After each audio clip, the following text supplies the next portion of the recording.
Hey there, I'm Elizabeth, 25, living my best life in the Windy City and thriving as a marketing exec. But trust me, the road to getting here was anything but smooth. Growing up, I might as well have been invisible. Why? Two words. Henry Thompson, my younger brother, and the family's golden child. Elizabeth, why can't you be more like Henry? Became my mom's go-to line. If I had $1 for every time I heard that, I'd have bought my own place way earlier. Picture this. Henry brings home a B+ on a math test and my parents act like he's won the Nobel Prize. Oh Henry, you're so smart. Let's go out for ice cream. Meanwhile, I'm over here with straight A's and crickets. Seriously, you could hear a pin drop. Mom, Dad, check out my report card. I'd say, hoping for some praise. That's nice, sweetie. Did you see Henry made the junior varsity soccer team? Yeah, that's the story of my life. Don't get me wrong, I love Henry, he's my brother after all, but sometimes I wonder if he even realizes how differently we're treated. It's like he's got blinders on, soaking in all the praise while I'm left in the shadows. Henry, honey, what college are you thinking about? Well, make sure you get into the best one, Mom would gush. And me? Oh, right. Well, Elizabeth will figure something out. Gee, thanks for the vote of confidence, Mom. But honestly, their lack of support just made me more determined. I busted my butt, got into a great school, and landed an awesome job right out of college. Take that, parental disappointment. Thankfully, I have Sarah, my best friend, who's been my rock through all the family drama. And then there's Chris, my boyfriend. He's like a breath of fresh air in the toxic cloud that is my family life. You know you're amazing, right? Chris always tells me, your parents are missing out on how incredible you are.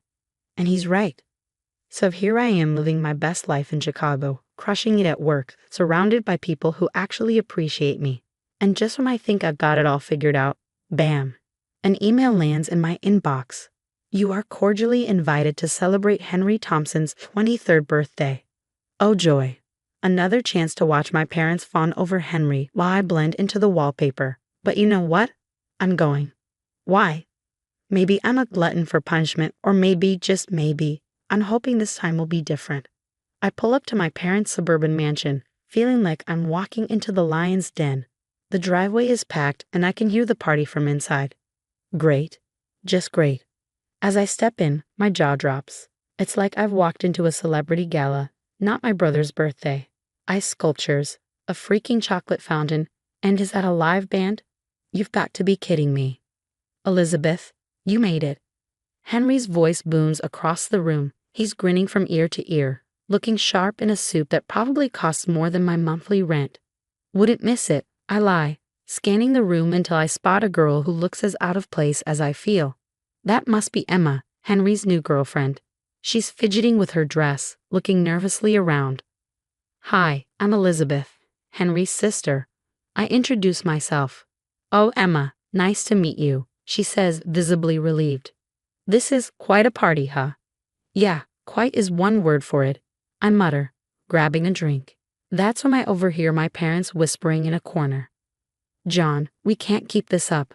The credit cards are maxed out. Sha, Linda will figure it out. This is Henry's day. I nearly choke on my champagne.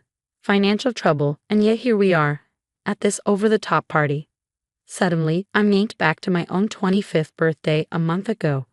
A quiet dinner at home, with Mom's dry meatloaf and the piece de resistance, an empty gift box. It's empty, I'd said, confused. Oh honey, it's the thought that counts, Mom had chirped. Yeah, the thought that I wasn't worth an actual gift. Back in the present, something in me snaps. I march over to my parents, anger bubbling up. So when's my turn for the royal treatment? I demand. Mom looks bewildered. What are you talking about, Elizabeth? This, I gesture wildly.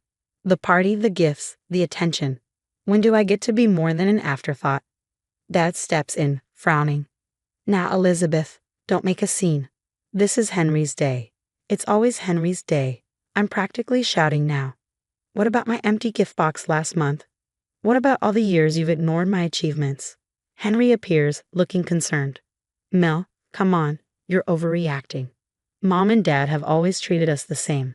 I stare at him, incredulous. Are you serious right now? You can't honestly believe that. Maybe you're just remembering things wrong. Henry suggests, patronizingly. And that's it. I'm done. The gaslighting, the denial, the favoritism, it all crashes down on me. You know what? Enjoy your party. Enjoy your perfect life with your perfect parents. I'm out of here. I storm out the door, tears stinging my eyes. I hear Mom calling after me, but I don't stop. I can't. I peel out of the driveway and my phone buzzes. It's Chris. How's the party? I type back with shaking hands. It's over for good. Later, I'm sitting in my favorite coffee shop, clutching my latte like it's a lifeline. Sarah and Chris sit across from me, their faces a mix of concern and disbelief as I tell them the whole story. And then Henry had the nerve to say I was remembering things wrong. I finish, my voice cracking. Sarah leans forward, her eyes narrowing. Something doesn't add up. Your parents are throwing these lavish parties, but they're in financial trouble. Chris nods. And the empty gift box? That's just cruel. There's got to be more to this. What are you saying? I ask, confused. Sarah takes a deep breath. I think you need to look into your family's finances. This favoritism, it might be more than just emotional. I laugh. But it all feels hollow. What? You think they're embezzling from some secret Thompson family fortune or something? I joke. The silence that follows is deafening. Oh, come on, you can't be serious, I protest, but Chris gently takes my hand. Mel, what have you got to lose by looking? Reluctantly, I agree. The next few days blur together. Late nights, caffeine-fueled research sessions, and endless digging. I start with public records and move on to more unconventional methods. What I find makes my blood run cold. Holy, I whisper, staring at my laptop screen. There, in black and white, is a document detailing a trust fund set up by my grandfather, for both Henry and me. My hands shake as I dig deeper. Bank statements, transfer records, it's all there. My parents have been draining my trust fund for years, funneling the money into Henry's account and their own lavish spending. I need confirmation. I reach out to Emma, Henry's girlfriend, and we meet at a quiet park. Emma, I need to know, have you noticed anything strange about my family's finances? She fidgets, avoiding my gaze. I didn't want to say anything, but she hesitates before pulling out her phone. Henry left these out one day. I knew something wasn't right, but I didn't know what to do. She shows me photos she'd secretly taken of documents, damning evidence of my parents' financial misdeeds. Thank you, I managed to choke out. My next stop is my lawyer friend, Alex. I lay everything out in front of him, my heart pounding. Alex whistles low. Elizabeth, this is serious stuff. What your parents have done isn't just unethical. It's illegal. We're talking fraud, embezzlement. So what do I do? I ask, overwhelmed. Alex leans back, his face grim. You have options. Legal action is one, but whatever you decide, you need to protect yourself first. I nod, my mind racing. I need time to think. As I leave Alex's office, my phone buzzes. It's a text from my mom. Sweetie, we need to talk about what happened at the party. Family dinner this weekend. I stare at the message, a mix of anger and determination swelling inside me. Oh, we'll talk, I mutter. But it's going to be on my terms now. I type back, sure, Mom. I'll be there. Little do they know I'm not coming empty-handed this time. It's time for the truth to come out, and for once, I'm going to be the one calling the shots. That evening, I gather Sarah, Chris, and Alex at my apartment. The air is thick with tension as we huddle around my dining table, plotting our next move. We need to be smart about this, Alex warns. One wrong step, and it could all backfire. Sarah nods, her face set with determination. What if we tip off the IRS and the FBI anonymously? They'd have to investigate. Good idea, Chris agrees. But Mel, are you sure you want to go through with this? I take a deep breath. I'm sure. It's time they face the consequences of their actions. We spend hours crafting the perfect plan. Alex helps me draft an anonymous tip to the authorities, detailing the financial irregularities in my father's company. With shaking hands, I hit send. The next day, I call my parents. Hey, Mom, about that family dinner, how about this weekend?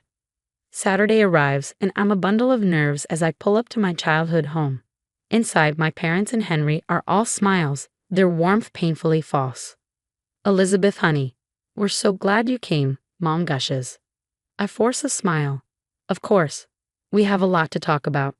We're barely through the appetizers when there's a loud knock at the door. Dad frowns, getting up to answer it. Suddenly, the room is filled with federal agents brandishing a search warrant. Dad starts sputtering excuses, and Henry just stares, shell-shocked. Elizabeth, you don't understand. Dad pleads as an agent handcuffs him. No, I understand perfectly, I reply coldly. And now so will the judge. As my parents are led away, Henry turns to me, his face a mix of anger and disbelief. How could you do this to our family? He demands. I look at him, feeling an unexpected blend of pity and resolve. This isn't about you, Henry. It's about justice. 1 year later, I'm celebrating my 26th birthday, but this time it's on my terms.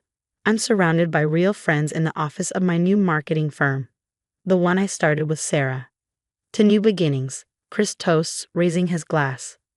I smile, feeling a sense of genuine happiness. My parents are serving time for their crimes, and I've reclaimed my trust fund, donating a portion to charity.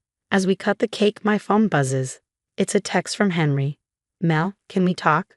I'm sorry for everything. I stare at the message for a long moment before hitting delete. Some bridges, once burned, should stay that way. Everything okay? Sarah asks, noticing the look on my face. I glance up at the people who truly care about me, the ones who supported me through all of this, and smile.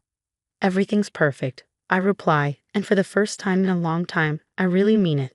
As I blow out my birthday candles, I make a silent wish, not for anything material, but for the strength to keep moving forward, free from the toxic ties that once held me back.